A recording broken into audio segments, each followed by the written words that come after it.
सत साहेब भगत जी मैं सोच रहा था कि जो हमको मतलब जो फ़ोटो जो मिला है जो नाम दीक्षा जो सेंटर से है इसमें कबीर साहब जी का, संत गरीबदास जी महाराज का, चितानंद जी महाराज का, स्वामी रामदेवानंद जी महाराज का, सतगुरु रामपाल जी महाराज का, मतलब पूरा फोटो मतलब एक ही में है। हाँ, तो हम सोचे हैं कि तत्व ज्ञान के आधार से कि संत गरीबदास जी महाराज और सतरामपाल जी महाराज और कबीर साहब जी महाराज वो सब तो एक ही है। वो संत रामपाल जी महाराज कबीर साहब है, गरीबदास जी महाराज है, और एक ही चेहरा देखने से संत रामपाल जी महाराज से ही इसी मतलब रूप में अपना मोक्ष होगा। तो क्यों ना हमें सारे फ़ोटो को हटा करके एक ही फ़ोटो रखें, तो क्या ये सही होगा? और आप अगर बताएंगे तो मैं एक ही फ़ोटो खाली गुरु जी का रखूँगा। हाँ, सब कुछ जब वही है तो सत साहेब भगत जी इस समस्या का समाधान कीजिएगा। बंदी छोड़ सतगुरु रामपाल जी महाराज जी की जय हो। सत साई भगत जी, बिल्कुल बड़े भाई, आपने बिल्कुल लाख टके की बात कही है कि हमें जो फोटो मिली है आश्रम से या नाम दीक्षा केंद्र से, जिसमें बीच में हमारे परम पूज्य सतगुरु रामपाल जी महाराज जी विराजमान हैं और ऊपर नीचे दाएं बाएं कबीर साहिब जी की फोटो है, गरीबदास जी महाराज जी की फोटो है, पंडित चिदानंद जी महाराज जी की फोटो है और हमारे दादा गुरुदेव स्वामी रामदेवानंद जी महाराज जी की फोटो है। देखिए भगत जी, जब तक किसी भी आत्मा को इस भक्ति मार्ग का सही तरीके से ज्ञान नहीं होता है, तब तक वो आत्मा कुछ भी करती रहे, परमात्मा उसको क्षमा करते हैं और उसकी भूल को परमात्मा नजरअंदाज करते हैं। और जैसे जैसे वो आत्मा इस भक्ति मार्ग में आगे बढ़ती जाएगी, जैसे जैसे वो सतगुरु रामपाल जी महाराज जी के द्वारा जो अनमोल तत्व ज्ञान प्रदान किया गया है उसको आधार बनाएगी, उनके अनमोल वचनों को, सत्संगों को ध्यान से सुनकर फिर उन पे चिंतन मनन और मंथन करना शुरू करेगी, तो उस आत्मा को मालूम पड़ जाएगा कि परमेश्वर ही, स्वयं परमेश्वर कबीर साहिब जी ही भिन्न भिन्न रूप और स्वरूपों में, कभी संत रूप में, कभी सतगुरु रूप में, कभी किसी भगत रूप में परमात्मा यहाँ पे सारा खेल खेलते हैं। परमेश्वर के अलावा सृष्टि की जानकारी, ये अनमोल मंत्र, ये मूल ज्ञान ना कोई दे सकता था, ना कोई दे सकता है, ना कोई देने वाला। और गुरुदेव ने बताया कि जब कोई भी आत्मा इस भक्ति मार्ग से जुड़ती है, चूंकि ये दुनिया से डिफरेंट मार्ग है, इस मार्ग में भक्ति की जो विधि है, साधना है, नियम है, वो दुनिया में जो लोक वेद के आधार से प्रचलित भक्ति साधना है उससे बिल्कुल विपरीत है। तो जगत और भगत का परमात्मा ने 36 का आंकड़ा भी बताया है। और गुरुदेव ने बताया कि जब कोई भी पुण्य आत्मा कम से कम 3 से 4 वर्ष इस भक्ति मार्ग को दे देती है, यानी सतगुरु देव जी से नाम दीक्षा लेके 3 से 4 वर्ष तक यदि वो लगन के साथ भक्ति करती है, तो धीरे धीरे फिर उस पुण्यात्मा का ज्ञान योग परमात्मा खोलना शुरू कर देते हैं। उसको बहुत सारी चीजें और सतगुरु देव जी के सत्संगों के कोड वर्ड, संकेत उसको समझ में आने लग जाते हैं। तो इस आधार से भगत जी, आपने जो कहा वो बिल्कुल सत्य है, क्योंकि अब आपकी आत्मा स्वीकार नहीं कर रही है कि मैं मेरे घर में मेरे परम पूज्य सतगुरु रामपाल जी महाराज जी के अलावा किसी अन्य महापुरुष की फोटो रखूं। क्योंकि अन्य जो महापुरुष हैं जिनको हम समझते हैं, जैसे हम कबीर साहिब जी हैं, गरीबदास जी महाराज जी हैं, तो ये महापुरुष कौन थे? ये महापुरुष स्वयं कबीर साहिब जी के ही अन्य रूप थे। और आज वही कबीर परमेश्वर संत रामपाल जी महाराज जी का चोला धारण करके आज इस पृथ्वी पे प्रकट है, विद्यमान है। तो हमें बाकी के जो उनके स्वरूप हैं, आज से पहले परमात्मा देश काल और परिस्थिति के अनुसार जो लीला कर गए, अब हमारे लिए भगत जी उन फोटोओं का, उन स्वरूपों का कोई महत्व नहीं रह जाता है। आज हम कबीर परमेश्वर जी की वो फोटो जिस स्वरूप में वो 622 वर्ष पहले काशी में आए थे, चाहे हम उसकी पूजा करें या ना करें, उसका कोई महत्व नहीं है भक्ति मार्ग में हमारे लिए, क्योंकि हम परमेश्वर से परिचित हो चुके हैं, उनके ज्ञान से परिचित हो चुके हैं। तो हम भक्त आत्माओं के लिए जब साक्षात वो कबीर परमेश्वर सतगुरु रामपाल जी महाराज जी के चोले में हमारे प्रत्यक्ष है, सामने है, हमारे सतगुरु के रूप में है, हम उनकी शरण में हैं, तो 650 साल पहले वाली फोटो का या 250 साल पहले परमात्मा गरीबदास जी महाराज जी के रूप में आए उन फोटोओं का भगत जी हमारे लिए कोई महत्व नहीं रह जाता है।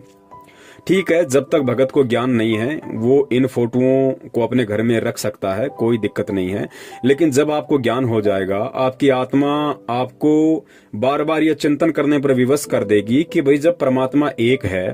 तो फिर 4-4 फोटोएं क्यों रख रहे हो, 3-3 फोटोएं क्यों रख रहे हो। और भगत जी वही बात है,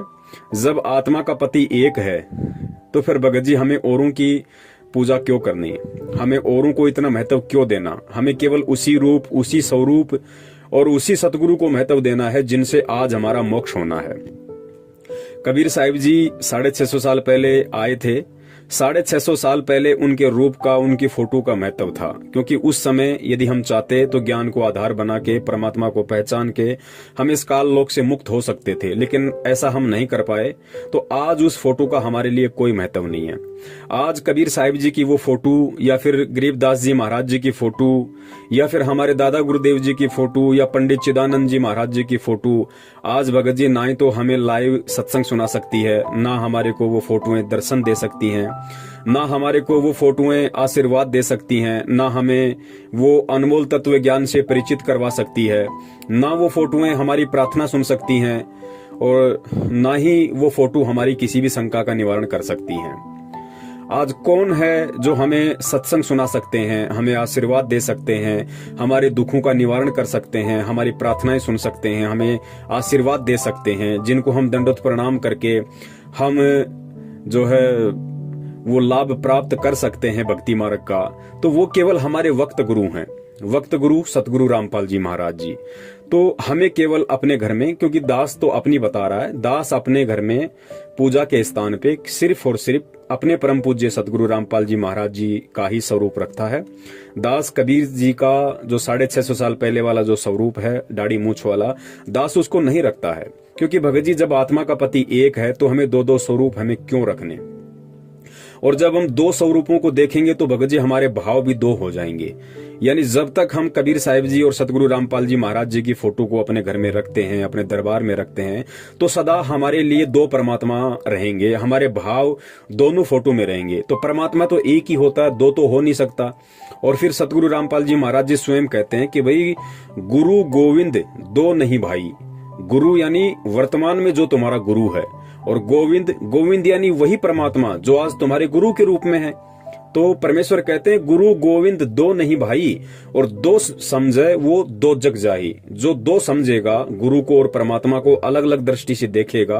कि भाई परमात्मा तो कबीर जी हैं जो सतलोक में बैठे हैं, और मेरा जो गुरु है संत रामपाल जी महाराज, ये तो उनका भेजा हुआ संदेशवाहक है, उनका भेजा हुआ संत है, उनका भेजा हुआ प्रतिनिधि है। तो कहते हैं वो आत्मा भक्ति करते करते भी जब शरीर छोड़ेगी, और शरीर छोड़ते समय तक भी यदि उसका यही भाव रहा कि गुरु और गोविंद दोनों अलग अलग होते हैं, तो वो आत्मा, परमात्मा कहते हैं गुरु गोविंद 2 नहीं भाई, 2 समझे वो 2 जग जाई, वो नरक में जाएगा। तो भगत जी हमने ऐसी गलती क्यों करनी है। हमने केवल एक ही फोटो को अपने दरबार में रखना है, एक ही रूप को हमारे मन मंदिर में संवार के रखना है, हमारे हृदय में जचा के रखना है। तो दास तो केवल अपने परम पूज्य सतगुरु रामपाल जी महाराज जी का स्वरूप ही अपने पूजा स्थान पे रखता है। दास 650 साल पहले वाली उनकी जो फोटो है, दास उनको अपने घर में नहीं रखता है, क्योंकि मेरा परमात्मा एक है, एक ही है और एक ही रहेगा। बहुत सारे भगत भाइयों की शंका है कि भाई इष्ट अलग होता है और गुरु अलग होता है। हमारे जो इष्ट हैं वो कबीर साहिब जी हैं, और हमारे जो गुरु हैं वो संत रामपाल जी महाराज जी हैं। तो देखिए उन पुण्यात्माओं का ये बहुत बड़ा धोखा है, वो अभी परमात्मा के तत्व ज्ञान से परिचित नहीं हो पाई हैं। देखिए सतगुरु रामपाल जी महाराज जी वर्तमान में 3 भूमिकाओं में हैं। वो स्वयं परमेश्वर भी हैं, सतगुरु की भूमिका भी वो स्वयं कर रहे हैं, और एक भगत की भूमिका में भी वो हैं। और परमेश्वर की वाणी भी है कि साहिब से सतगुरु भय, सतगुरु से भय संत, धर धर वेक विशाल अंग खेले आदि और अंत। और दूसरी परमात्मा की वाणी है कि साहिब से सतगुरु भय, सतगुरु से भय साध, ये तीनों अंग एक हैं, गति कुछ अगम अगाध। स्वयं परमात्मा यहाँ पे साबित कर रहे हैं कि ये जो तीनों अंग हैं ये तीनों एक ही हैं, यानी वो परमात्मा ही स्वयं साहिब है, वो परमात्मा ही सतगुरु की भूमिका करता है और वो परमात्मा ही एक सुयोग्य भगत की भूमिका करके ये उदाहरण पेश करता है कि एक शिष्य का, एक भगत का अपने गुरु के प्रति कैसा प्रेम होना चाहिए, कैसी उसकी लगन और निष्ठा होनी चाहिए, कैसा अपने सतगुरुदेव जी के प्रति जब वो उसके सामने जाए तो कैसे उसके आव भाव और आचार विचार होने चाहिए, गुरु के सामने कैसे रहा जाता है, कैसे बोला जाता है। तो इन सब बातों को समझाने के लिए एक उदाहरण के तौर पे, जैसे 650 साल पहले कबीर परमात्मा ने रामानंद जी को अपना मुंह बोला गुरु बनाया था, केवल ये उदाहरण पेश करने के लिए कि गुरु और शिष्य का नाता कैसा होता है, कितनी आपस में मर्यादा होती है। ठीक वही भूमिका वर्तमान में वही कबीर परमात्मा 8 सितंबर 1951 के दिन भारतवर्ष की इस पवित्र भूमि पे गांव धनाना, जिला सोनीपत, हरियाणा में प्रकट होके और फिर आगे चल के जैसे ठीक का समय आया, उन्होंने स्वामी रामदेवानंद जी महाराज जी को अपना मुंह बोला गुरु धारण किया और परमात्मा ने एक भगत बनकर एक भगत वाला उदाहरण पेश किया कि भाई गुरु का शिष्य के प्रति कैसा भाव, कैसी लगन, कैसी निष्ठा, कैसा आचार विचार, गुरु के सामने कैसी रहनी करनी शिष्य की होनी चाहिए। वो परमात्मा ने एक एग्जाम्पल पेश किया ताकि हम जब सतगुरु रामपाल जी महाराज जी को अपने सतगुरु के रूप में धारण करें तो उनके जीवन को देखते हुए हमने भी वैसा ही व्यवहार करना है जैसा उन्होंने करके दिखाया। तो भगत जी परमात्मा एक ही है और इष्ट रूप में वही परमात्मा है जो आज इस धरती पे प्रकट है। तो इस सत भक्ति मार्ग में देखिए, अज्ञानी संतों और महंतों के द्वारा जो भक्ति साधना करवाई जाती है, क्योंकि वो गुरु अधिकारी नहीं है इसलिए उनका इष्ट अलग है, लेकिन हमारा जो इष्ट है वो स्वयं ही परमात्मा है। हमारा गुरु स्वयं ही वो परमात्मा है, कबीर साहब है, क्योंकि कबीर साहब के अलावा इस भक्ति मार्ग को, कबीर के मार्ग को कबीर के अलावा कोई नहीं चला सकता। कबीर जी के द्वारा रची गई सृष्टि की जानकारी कबीर जी के अलावा कोई नहीं बता सकता और कबीर जी के द्वारा जो तत्व ज्ञान दिया गया है उसको स्वयं ही वो कबीर परमात्मा एक साधु संत और सतगुरु के रूप में, एक तत्वदर्शी संत की भूमिका में परमात्मा स्वयं ही आके उसका प्रचार प्रसार करता है, दूसरा कोई नहीं कर सकता। इसलिए इस भक्ति मार्ग में यानी इस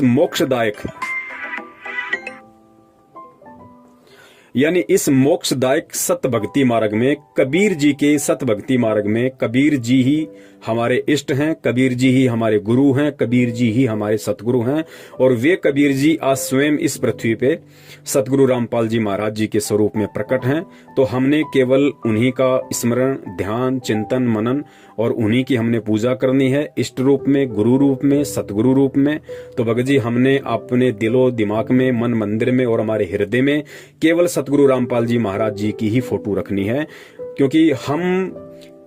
दो भाव में नहीं चल सकते, हम दो नाव में सवारी नहीं कर सकते। अगर हम घर पे दो फोटो देखेंगे तो हमारे भाव भी दो होंगे और जब तक हमारे दो भाव होंगे तो समझिए कि हम अभी इस भक्ति की उस गहराई में नहीं पहुंच पाए हैं। हम इस भक्ति की वो उपलब्धि जो सतगुरु हमें प्राप्त करवाना चाहता है, हम उसको अभी प्राप्त करने के लायक नहीं हुए हैं। तो हम परमात्मा को दुखी ना करें, हम किसी भी रूप में हम परमात्मा को दुखी ना करें भगत जी। क्योंकि एक औरत, आप सांसारिक उदाहरण ले लीजिए,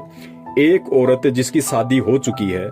और वही औरत यदि किसी दूसरे से शादी कर लेती है, किसी कारण से पहले वाले पति को छोड़ देती है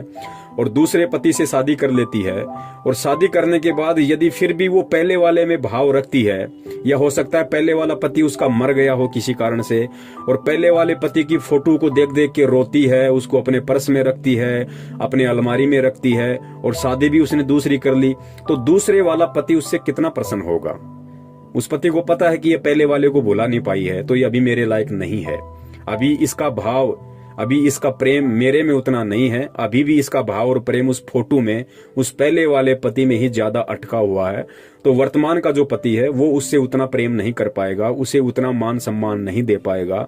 तो भगत जी हमने ये गलतियां नहीं करनी है। हमारा परम पिता परमेश्वर अजरो अमर है, वो जब चाहे